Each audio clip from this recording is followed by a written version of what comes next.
اور غیر پڑھے لکھے لوگ پاور نہیں ہو سکتے۔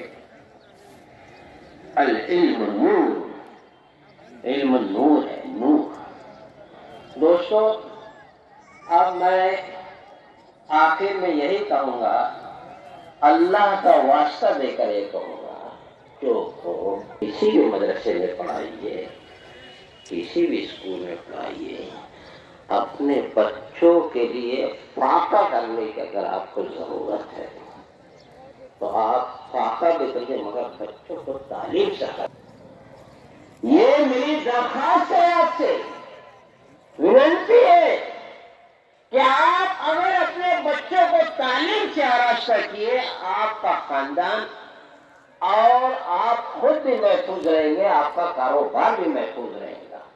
اس لیے میری گزارش ہے، تمام لوگوں سے میری گزارش ہے، اپنے بچوں کو ضرور پڑھائیے، بھوکے رہیے۔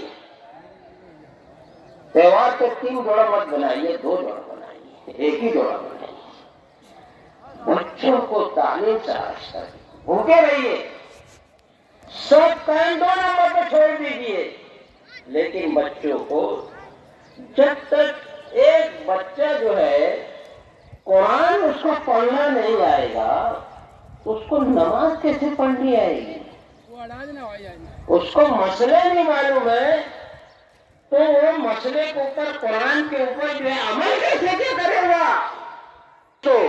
تو میری گزارش یہ ہے کہ آپ اپنے بچوں، اپنے خاندان کے لیے ضروری ہے کہ بھائی بچوں کو جو ہے تعلیم سے آراستہ پیراستہ کرنے کے لیے اپنی پوری طاقت جھونک دیجیے۔